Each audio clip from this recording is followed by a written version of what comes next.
Welcome to Millionaire Landscape, the podcast with game-changing digital marketing strategies for hardscape, landscape, irrigation, and lawn care industries. Hosted by Keith Eneix, this podcast takes you behind the scenes to explore the real numbers, proven strategies, and challenges of scaling $1 million hardscape business from dirt to millions. Ready to dig into success? Let's go. All right, guys, welcome back. Hey, if you're generating leads but not closing jobs, you're not alone. You're definitely not broken either. You're just missing a few key ingredients, and we want to talk about this today in the episode. We're going to break down exactly why homeowners are ghosting you.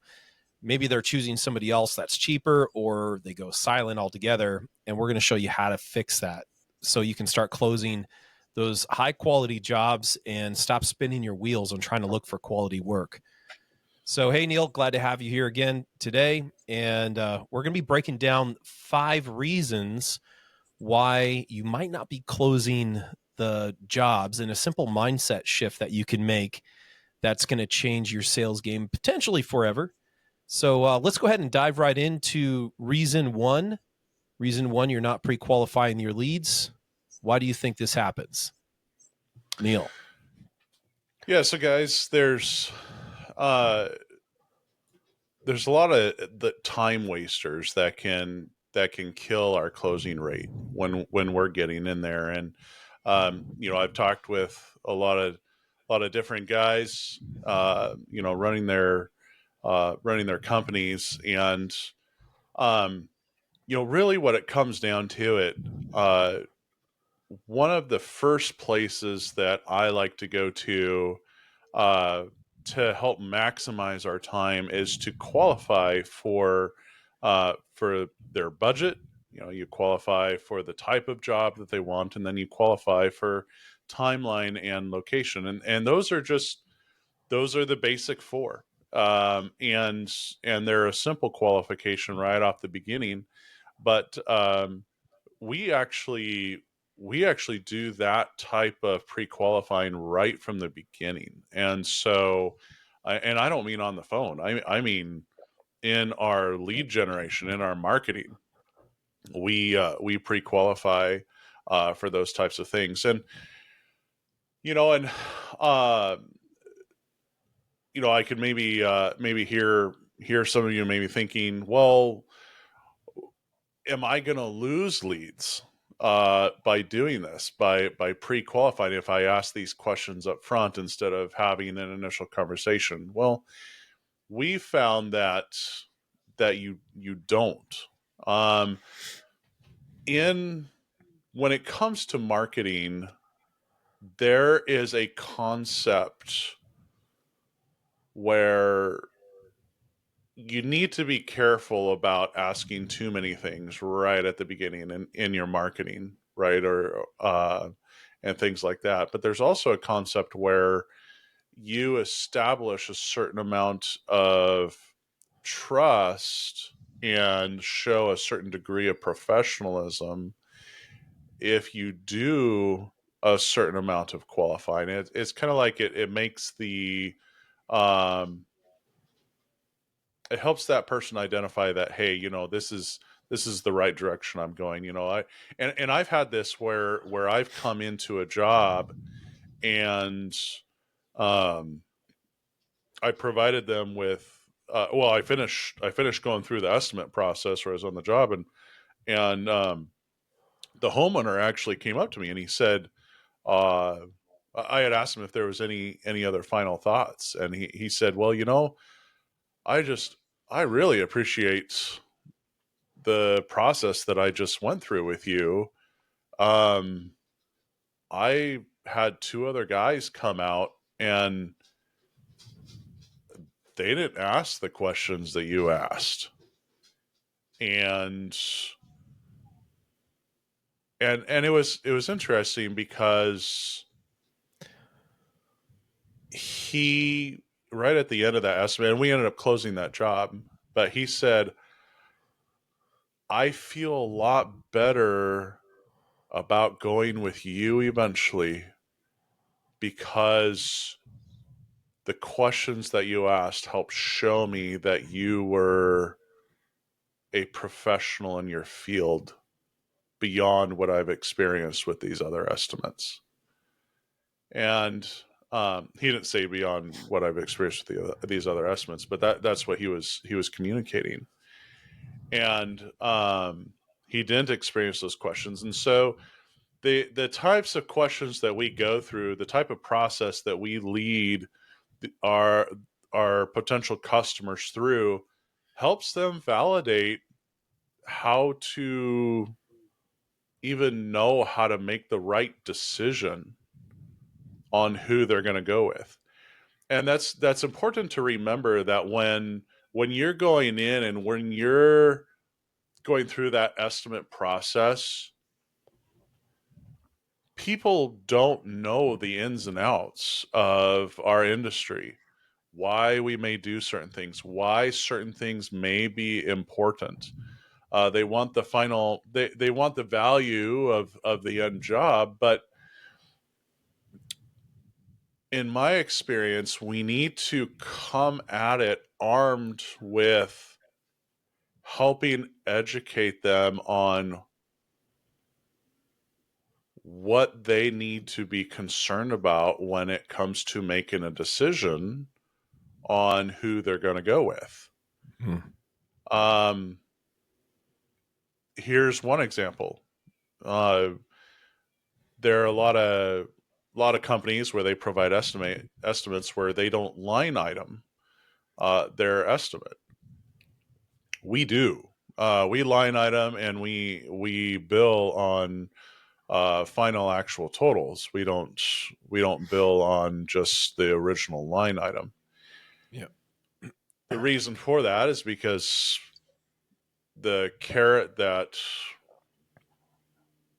want our company to follow is one, honesty, transparency, professionalism.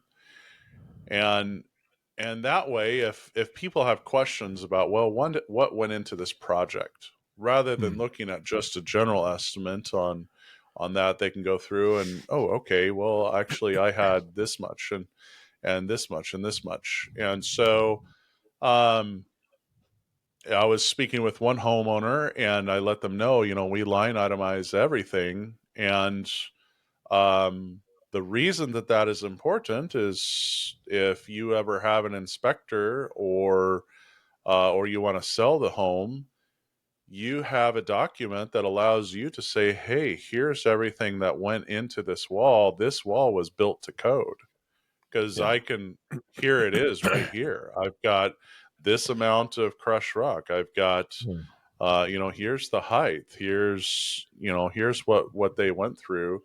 And that allows us to help explain to them why it's even important that an estimate is itemized. And in addition to that, it's, hey, we itemize and we bill on the actual totals, because one of the fears that homeowners will have is, well, what if the job takes a lot less, and I just end up having to pay more? Well, set a healthy margin in your materials and your labor. And for us, we've made the decision that doing final billing on actual totals is the way to go, because that leaves our customers with a sense of, oh, okay, I'm there's no smoke and mirrors.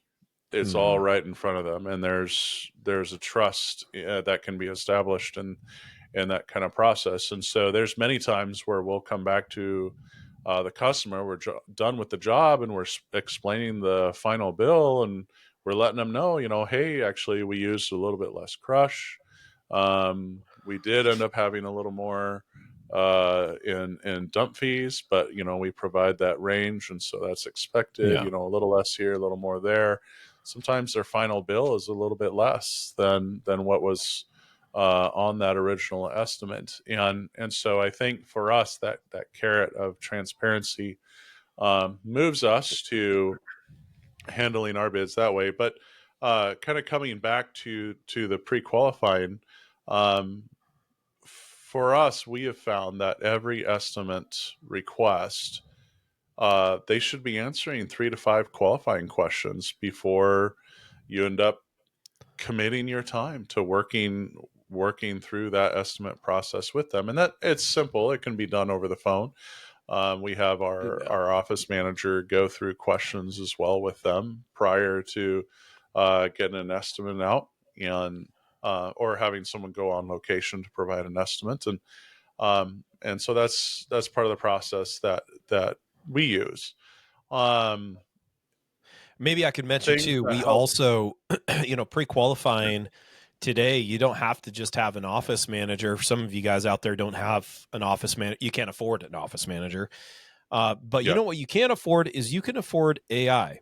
And we use artificial intelligence actually as a part of our pre-qualifying process when people call in. So if they call in or if they fill out a form, we'll just have our AI answer the phone, and we've worked hard on the voicing of that AI and the back end prompts for the AI to make sure it answers correctly. But it's pretty impressive. It can pre-qualify in a great way, and then it hot connects over to our human for that lead. So And just kind of note on that too, AI will run you anywhere between 150 to 350 a month in general. yeah, That's kind of a general cost. It can end up running a little bit more depending and on how many. that's voice AI and also That's text voice. AI, like Yeah, both. voice and Yeah, text AI. yeah, Another option that's out there too, if you think, boy, I want that human touch in how people interact with my business. Nothing wrong with that for sure. Managed call center services. You can get into those for 110 a month.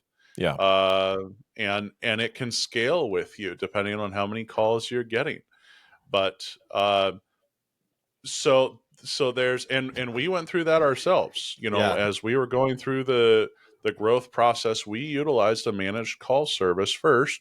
You provide them with the questions that they want to that you want them to ask to help pre-qualify, and then when they're finished with that, they'll hot connect to you or your estimator or whoever you may want to be. So those are two good tools that you can utilize, get in place for a pretty minimal cost without needing an office manager to uh, to qualify, and then connect over to you. And so is your time is the savings on time that you can have, and then also just um, uh, how much attention it commands for you. Worth it? Is it worth 150, 350 bucks a month to get that in place?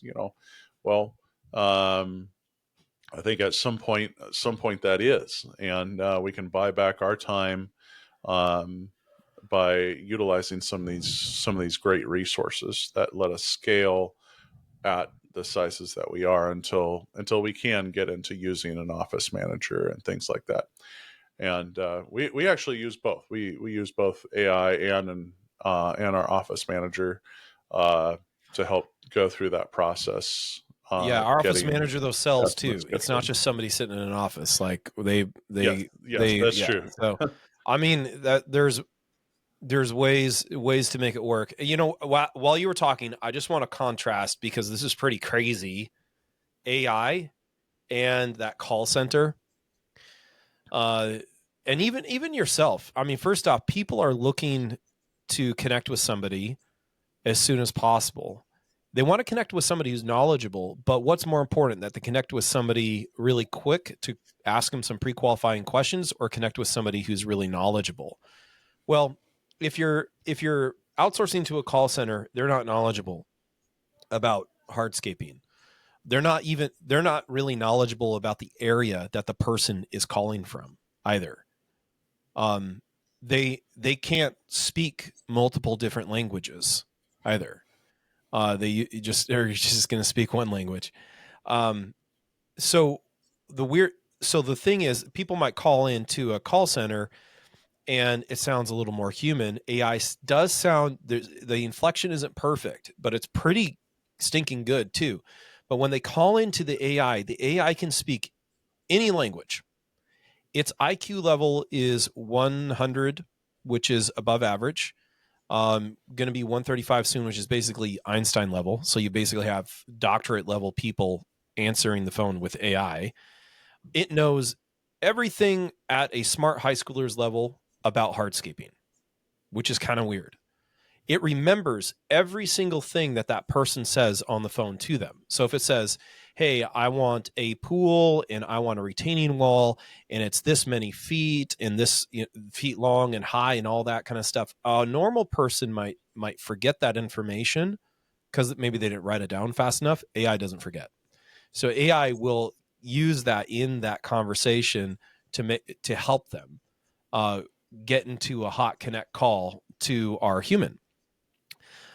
So basically AI, the only thing that's a bummer about AI is its inflection is a little bit, you can kind of hear it just a little, but everything else is actually smarter than most, definitely smarter than call centers. It's not going to be as smart as the owner answering the phone or somebody who's very experienced, but it's pretty darn close. And you can keep on improving the prompts of your AI with the knowledge that it's missing so that if somebody asks those questions later, it can answer it, which is pretty amazing. So I think AI wins personally. I don't know. What do you think?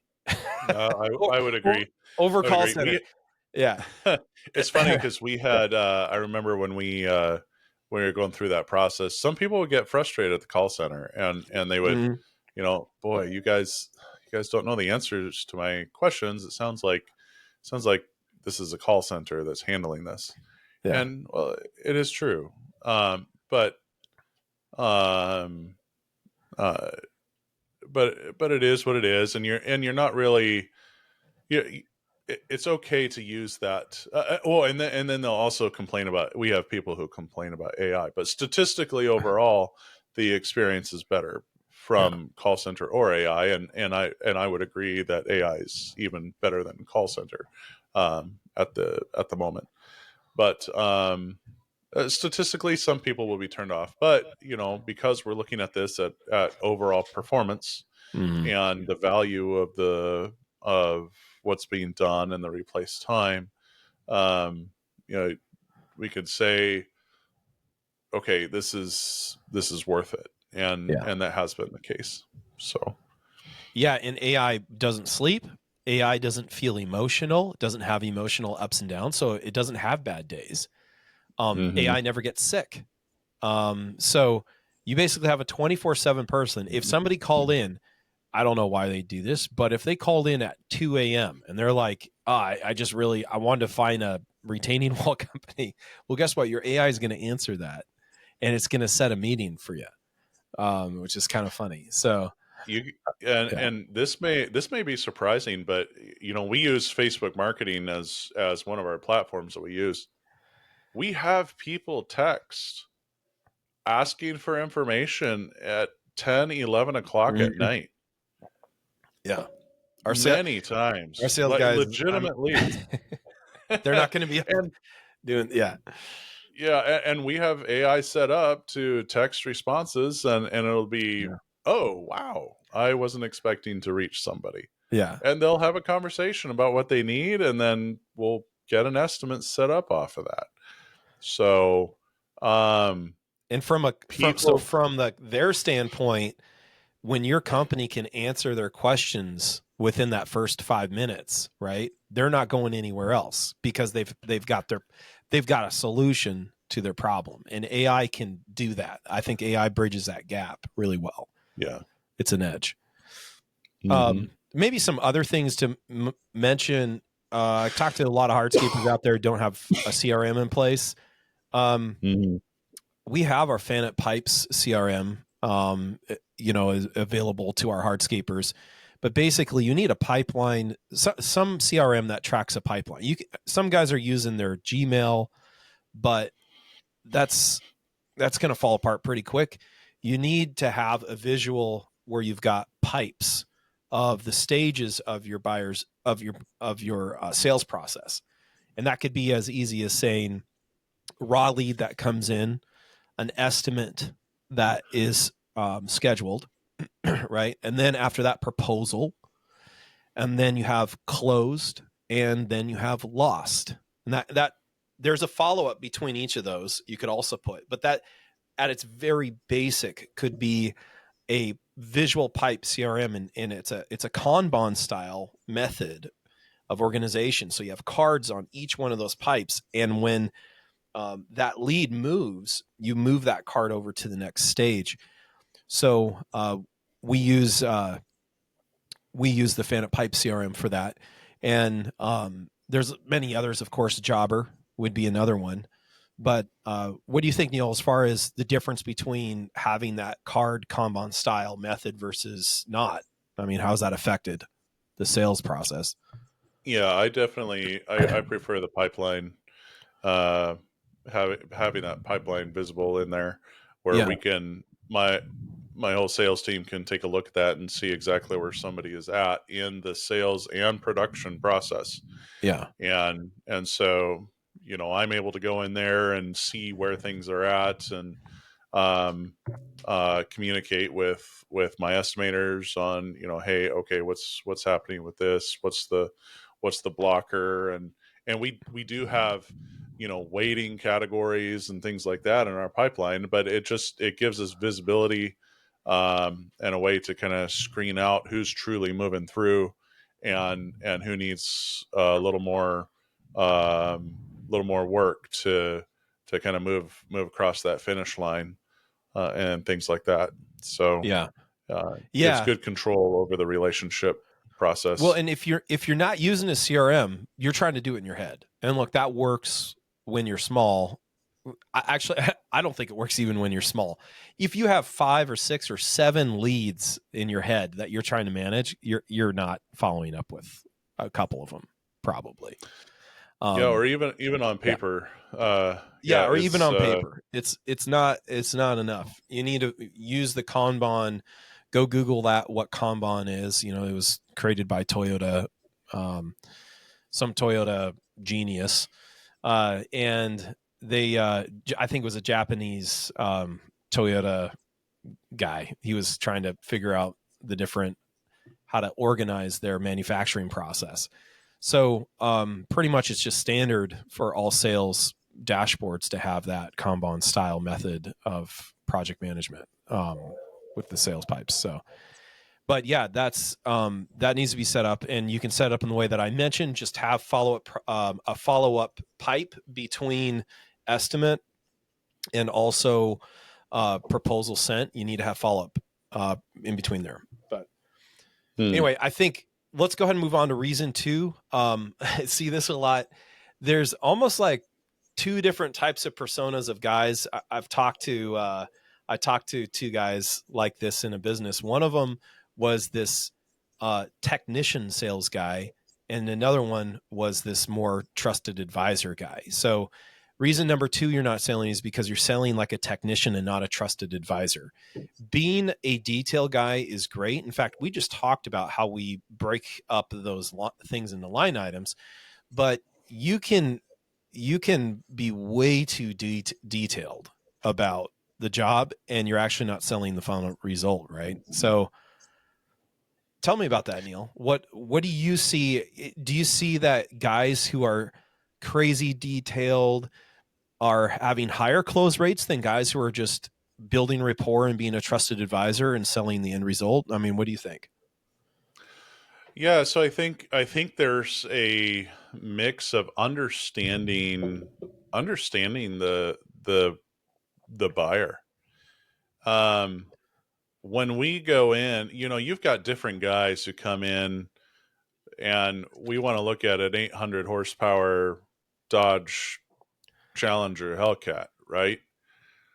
Some guys are going to come in and they want you to just talk about what it would look like for them to sit in that car and just smoke through those tires, driving fast, what they look like while they're driving it. Um, they want the sight, smell, and vision of what that looks like and how it feels. Feels good.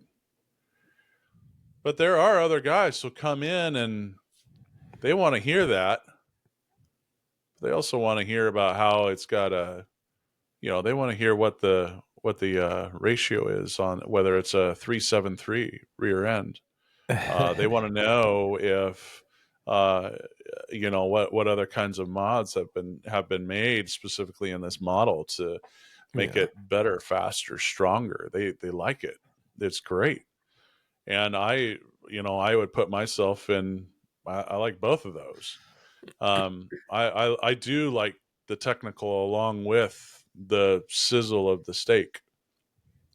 But if you if you don't identify your homeowner, you run the risk of and what they're going to go after. Then you run the risk of seeing some eyes glazed over. You could be talking to someone who wants the vision of spending family. Uh, they're thinking in the back of their mind that they want to use this space to just enjoy the outdoors and spend time with the family. They're imagining their kids out there on that flagstone patio. They're imagining the barbecue. They've got friends and family over, and this project translates into deep enjoyment and fulfillment with family and friendships for them. Yeah. If you're going over the technical with that type of person, their eyes are going to glaze over. You're going to have a tough time winning them. But on the other hand, and I know that all our listeners, I'm sure you've seen this, you're going to have technical buyers too. I've got one recently. We're Engineers. installing a terrace retaining wall below an existing deck that's got a 12-foot drop on it, and he wants to know, hey, he wants to know, and he's an engineer background, and he wants to know everything about that wall to make sure, and is this a trusted technical resource to make sure that the job's going to be done right?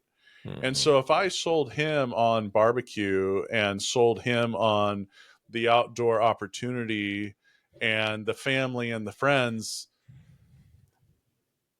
actually, he's so much on the technical side of a buyer, I'll probably lose him Yeah. because he's trying to tell me what's important to him, and I'm busy trying to tell him about the sizzle of the steak, and he's basically saying that's not important to me because you're sitting on the sizzle of the steak.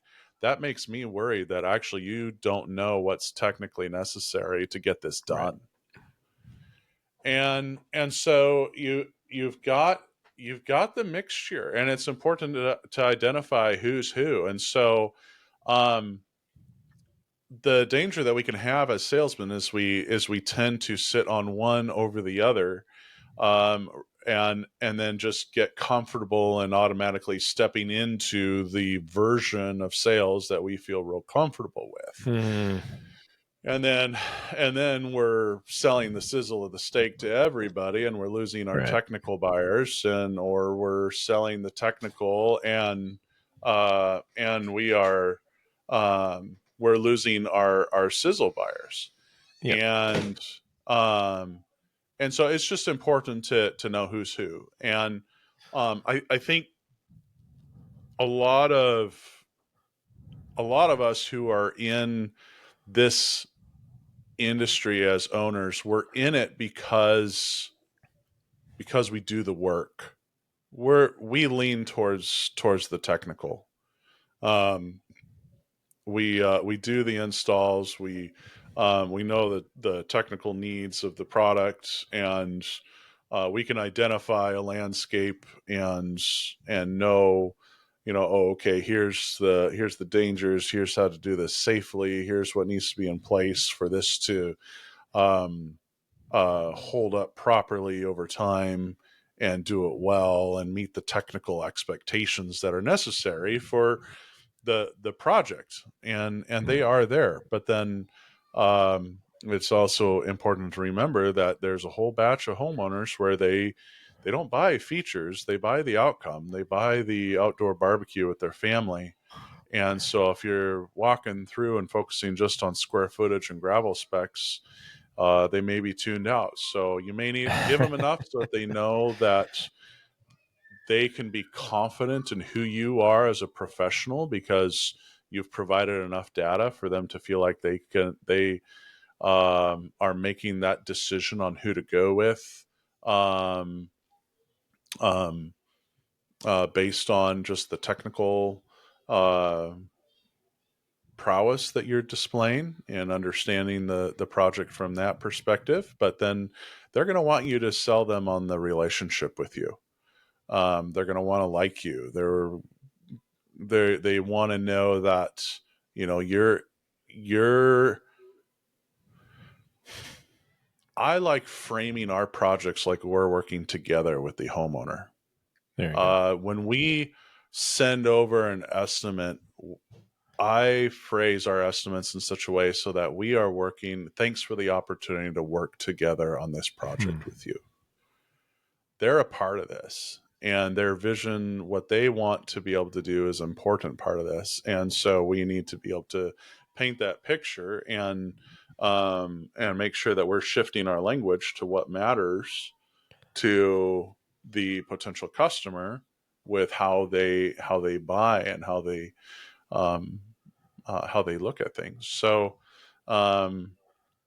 anyway, yeah, so that's important. You know, those two examples are right there. One example that I've had of someone who wants to buy something based on the vision of what's there in the family, and then I recently had that other guy who he was a technical buyer, and I would have lost either one of those if I had flipped the language on what they were looking for. And really, that's just thinking of the homeowner in a way that, okay, how can I meet their needs of how they like to communicate? And so, anyway, that's important. Yeah, it makes me think of when in sales, you're not, if you try to make yourself the hero, you're coming about that wrong. So the customer wants to make a good choice, and they're managing this thing, right? So as you say, you're almost partnering with them. This is a choice we're making together. And the goal in good sales is to get them to a place where you're helping them feel like they're going to be the hero. So it's kind of this thing where if you come in and you talk about something technical with them, you're talking about it in a technical way that brings them along the journey of understanding, almost like it was their idea. Like you make it so easy for them to understand the technical parts of things that they're right along with you side by side, and they understand what you're saying.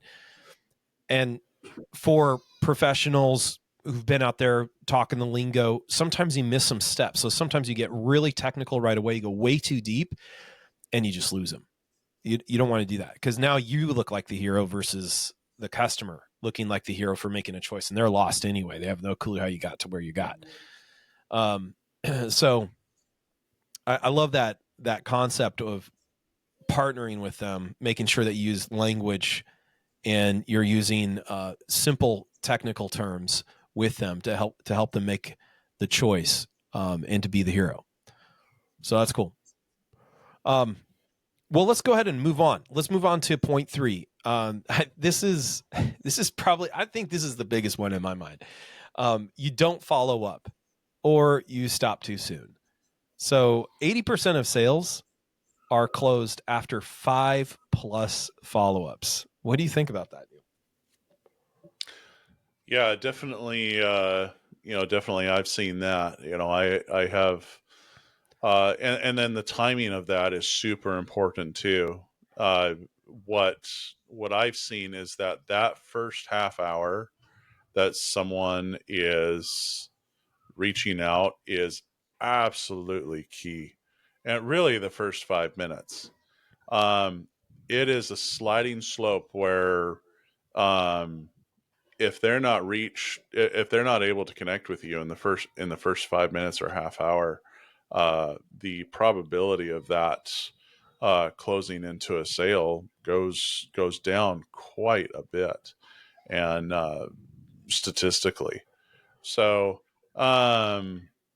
it, I like having multiple follow-ups. We follow up on multiple places, so not just one platform, not just call, but also via text and via email. And so um, by the time we finish up with reaching out to people, we've reached out to them about at least 9 or more times on this process for following up, counting all the different platforms that we use and things like that. So we do use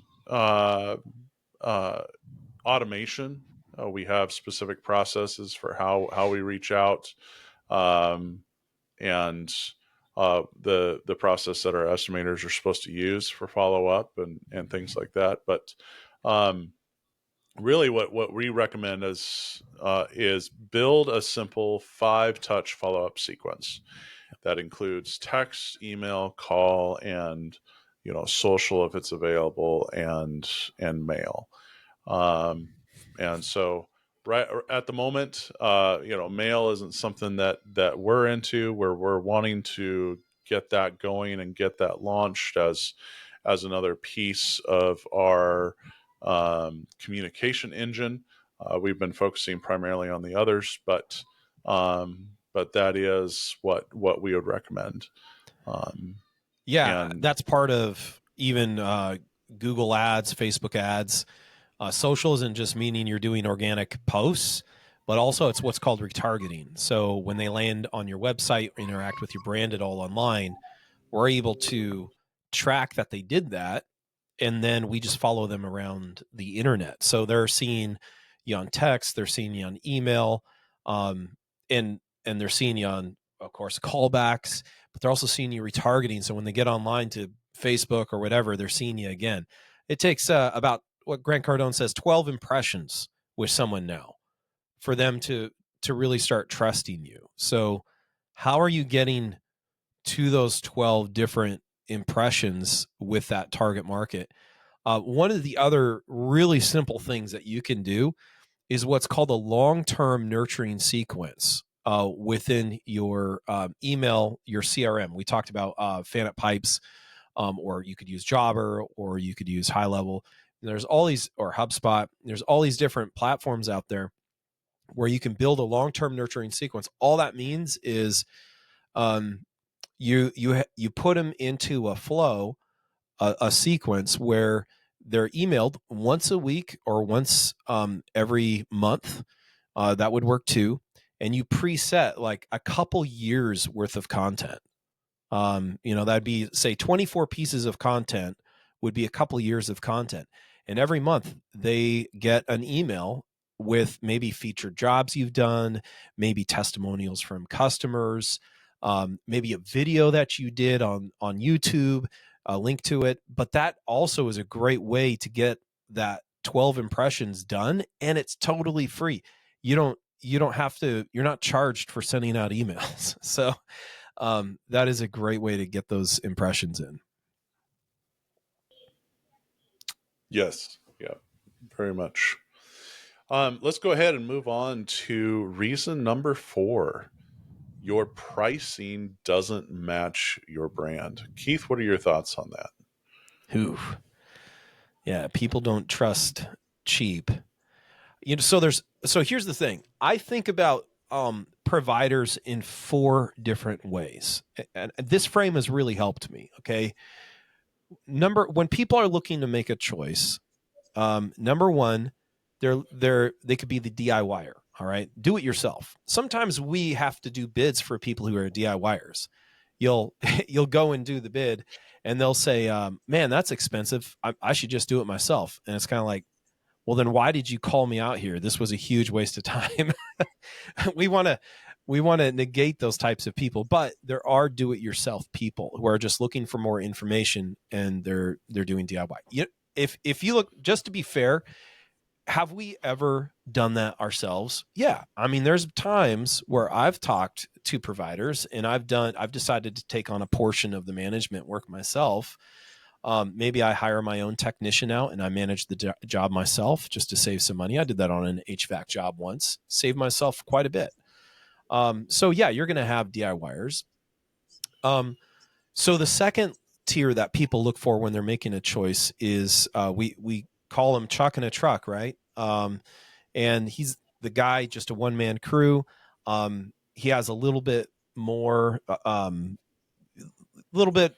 put together. He's got a business license, but it is only him. He's very busy because everybody wants to work with Chuck because he's so cheap. He doesn't have a lot of overheads. So it's easy for him to beat out the price of the competitors. So I think a lot of people deal with Chuck in the truck, but the problem is there are a lot of risk with Chuck in the truck. Like maybe he doesn't have all of his licensing because he can't afford it. Maybe his insurance has lapsed. Maybe maybe Chuck has he leaves the job. He gets hurt and he can't finish the job, and so the customer's job their yard is a wreck and there's nobody to finish it. I mean, that's also a problem. If Chuck has taken half the down payment and then left the job, that's a lot of risk on the homeowner because they'll never get their money back from Chuck. That's another problem. I had a friend of mine who used a Chuck to fix his roof. Well, the guy took the roof off and then just left it. It rained and it destroyed his house. So, Chuck has a little bit more risk, but Chuck is cost less, and there is a place to use Chuck. I've used Chucks myself as well. The next tier up is the owner with a crew, and owner with a crew has more overheads. So you're probably going to see the owner on the job doing the bid, and he's going to be probably not only doing the estimate, but on the job when the job is getting done. So he'll check in. He'll either check in or he'll actually be on the crew, managing the crew. Usually that's a crew of 2 to 5 guys, and it depends upon what type of installs they're doing, right? So they're for sure going to have more overheads. They're always going to have more insurance. They're always going to have insurance is going to be good. Licensing is going to be good. Their trucks probably aren't wrapped or anything, but they do good work. And so that's the third tier of provider that people are usually looking for. I like to call that the Costco solution. All right. The fourth tier is more like your Whole Food solution. If we're talking, grocery stores, it's going to be the most expensive. Maybe it's the Hagen's or Whole Food solution. Most expensive. You're not going to see the owner. It's going to be a salesperson who shows up. They're probably going to have an iPad, and they probably have wrapped trucks, wrapped everything. They're all wearing the brand, brand clothing as well. And these are probably going to be the best sales process. Like, you're going to go through a great sales process. They're going to be very concerned about the result of the work. They probably, when you look at Google, they probably have the most reviews out of anybody else in the area because they do the most volume. So they're the biggest company. They tend to be the most expensive, definitely more expensive. Like, just to give you an example, if I have fourth tier provider where I don't see the owner, if I have them come out to do a bid, I had one guy come out and do a plumbing bid for me from that fourth tier. The plumbing bid was like $67,000. Well, in this scenario, I used Chuck instead, and Chuck was like $8,000. So massive difference between those two. Manage Chuck instead of doing the fourth tier. But most people really are looking for a Costco solution. And most of the time when I talk to people about the type of business that they're working with, most of them will say, yeah, I'm kind of looking for that third tier provider. So when, say, your price doesn't match your brand, I think if Chuck tries to charge the fourth tier guy's price point, not going to work. Not going to work. People are going to be like, why are you charging so much? I kind of expect that from a really large outfit that's got everything put together. It's got the process down, that is definitely going to do a good job every single time. So I think it's important to kind of think about your business and where you're at. And if you are Chuck in a truck, you should wield that strength to your benefit as you grow your business, that you don't have as high of overheads, so you can be more competitive on price, and that'll help you get more jobs, which will then help you with scaling your business to that next level. But I think it depends. Like you were talking about in a previous point, you have to understand the buyer and what they're looking for. Because if you're that fourth tier provider and that person's a DIYer, you're never going to get that job. Or maybe they're just looking for Chuck. You're never going to get that job. Right? So it just depends. I don't know. What do you think, man? Yeah, for sure. I think you've gotta have that match, and understand. You may find yourself, if you're on a third tier or fourth tier, there are certain people who just, with the way that they're thinking about that project, they aren't thinking about working with that type of tier. Not as much of a full service. They're not looking as much for a full service kind of solution to it, and that's fine. Yeah. But understand where you are in the market, the value of the service that you provide, and what type of people are going to appreciate that tier of service. So definitely a grade between all of it. So Maybe another thing to note, Neil, is the difference between Chuck and that fourth brand, that fourth tier company, and their marketing. Because I guarantee you, Chuck is not doing marketing. Well, he's doing marketing, but he's just doing it himself. And if you ask Chuck, hey, Chuck, what kind of marketing are you doing? Every time he's going to say, I do referrals. So he leans on referrals, and that's it, which means he has no control of his pipeline unless somebody refers him some work. Now, on the flip side, you have fourth tier. That company is doing every marketing channel in the book. They're doing Google. They're doing Facebook. They're doing emails. They've got a CRM. They've got everything, and they're everywhere. And so the difference between the fourth tier company's ability to control their pipeline and charge, like they can pick and choose their jobs.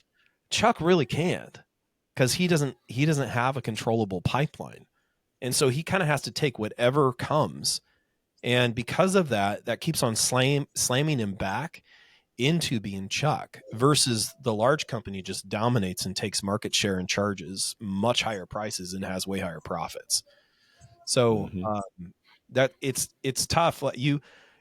There's this idea that you are constantly slammed back in business to your proficiency, and you have to get ahead of that, or else you're never going to get out of it. So Chuck is always slammed back into him being a Chuck proficiency. He has to step out of his business and plan ahead and build that next tier and reinvest any profits in his business back into his business. Otherwise he'll just be slammed back into the Chuck proficiency, which is very frustrating. And it's frustrating. I now hear a lot of guys say this. They'll say, oh, it's the economy, or I just, or maybe it's a pricing thing, or they do look at competitors and they just think, oh, they're taking all the market share, which actually probably is kind of true. So the dominant player in the area is going to get majority of business from those channels. So. Yep, exactly. Well, I think we can move on. The last thing, it's kind of funny, but it's so true in sales, that you can go through the whole technical process. You can build rapport with this customer or the client, but then you don't close the job because you don't ask for the close. How does that happen, Neil? Yeah, I've seen it I've seen it and experienced it. I think there's probably times that all of us can think of where we were seeking out services, and and we get the estimates, and then it's let me know what you want to do, kind of thing. um and that's it.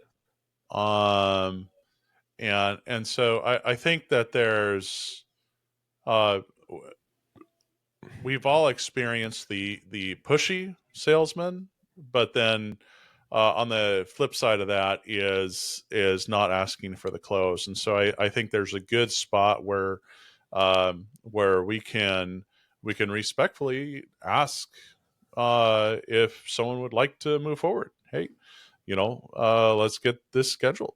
Would you like to move forward? And so it doesn't have to be awkward. It can be a confident invitation, um, where you're basically saying, "Hey, I'd like to do this work with you, and this looks good. Would you like to move forward together on this?" And so it can feel uncomfortable at first uh, to ask for the close, um, but it practice makes perfect. And just get into the habit of saying it more, and figure out your messaging on how you want to say that. I don't think we need to move into being pushy, but it's okay to just be straightforward and say, "Hey, would you like to move forward Well, I with would this?" just want to. I'm going to push on you saying don't be pushy because can't we use, especially during busy season, can't we use the natural busyness of busy season as a means to close? That's the scarcity Oh, for concept, sure. right? Because Yep. we can say, and if you're not using this, you absolutely should be using this. Use the natural, honest rhythms of your business that your crews are booked out. So book them out, 8 weeks or whatever, and let the client know how far out they're booked. And if they want to reserve right now, you're booking further and further out every single week. So they need to reserve it now. And that's the half payment down at the beginning to reserve that spot, right? Yeah, and I think that's kind of the difference between legitimate and illegitimate techniques. We came across a person who, they had gotten a quote from the person and the person before them told them that if they didn't accept their quote right away on the spot, that they're going to raise it $8,000 if they came back and talked to them 3 days later. They had to make that decision. Their spouse wasn't home. They wanted to talk to their spouse, and it was a lady that was home, and that's what this salesman was telling her. And so I think there's a line between legitimate urgency if they want to get something done, and then there's, okay, well, you've got oil dripping off of your hair because you're kind of slimy as a salesperson saying stuff like that. Yeah. And so there's an appropriate line. There is an appropriate sense of urgency that we can communicate. Hey, we're busy. If you want to get in July, the time for that to get into schedule for that would be now. If you wait right now, we quickly are filling up 2-3 weeks in just a matter of days. Yeah. And um and so what do you want to do? Or are you wanting to get this done? And so I think Yeah. there's appropriate urgency that can be communicated. Again, it's based on their needs. They've communicated they want to get in July, and Mhm. and so here's an opportunity. But I guess what I'm trying to do is provide that legitimate line of of boundary into really underhanded sales tactics where you're taking advantage of someone. You're not truly communicating the urgency that may be there, and yeah, and asking for the close. It's Yeah. getting into the slimy salesman techniques that really aren't fair. Yeah. So Anyway, that would be an example. That was what was kind of in the back of my head when I was talking about that. Yeah, it kind of reminds me of it's never right to do wrong to do right. Kind of a weird thing. Sometimes we convince ourselves, well, we're going to provide them the service that they want, so I'm just going to lie to them. That's not right. That's not right. Yeah. That's more of like, you're really just chasing the money at that point. And there's a boundary there of honesty where it's important to focus on the reality, the truth of urgency. If that urgency isn't in your business, then you can't use it. But you should be, during busy season, booked out. Like every single hardscaper I talk to practically is booked out at some place. And you can share that in your sales process, and you absolutely should be using that in your sales process. But don't lie to people. Be honest. Be honest with it. So it's never right to do wrong to do right. I think you're giving up potential future you're giving up your potential future happiness by replicating systems of dishonesty, and you just never see how that's affecting other areas of your life when you're just doing it in one area. You think it doesn't really hurt anybody, but it does long term. So anyway, yeah, use urgency, ask for the sale. One of the things, just in wrapping up here, I think probably one of the most important things of this whole thing, I think it was funny, 80%, the Pareto principle, the 80-20 rule, but 80% of a company's problems with closing are solved if you just follow up. So today, if you haven't gotten anything out of this, like hopefully you got just that one thing that you just got to follow up, prioritize following up, and then maybe you could just make sure and ask for the sale when you are following up. Most sales problems are process problems, right? Yep. So it doesn't matter what your personality is, right? If you're Mr. Personality versus more reserved, it's more of a process thing. It's not a personality thing. Do you need to be a sales guy? Exactly. I mean, you see this all the time, right, Neil? Right. Yeah. Well, you need to be able to ask for the close. Yeah. I guess that's the big thing. You have to, if you do those two things, you got an edge. You got to follow up, which means organization, right? Because you can't remember in your head who you followed up with, and then you have to ask for the close. And if you do that, you're probably going to find a big opportunity gap and even beat out the seemingly personality guys pretty easily. Well, guys, I want to make sure and remind you as we end here, join the Millionaire Landscaper Facebook group. You can head over there and join that group. There'll also be a link too in this video. And really, that's it for today. I really hope you guys got some big value out of this. Go out there, close strong this week. Make sure and ask for that sale. Make sure and follow up. And as always, keep turning that dirt into dollars, and we'll see you guys next week. All right. Thanks, guys.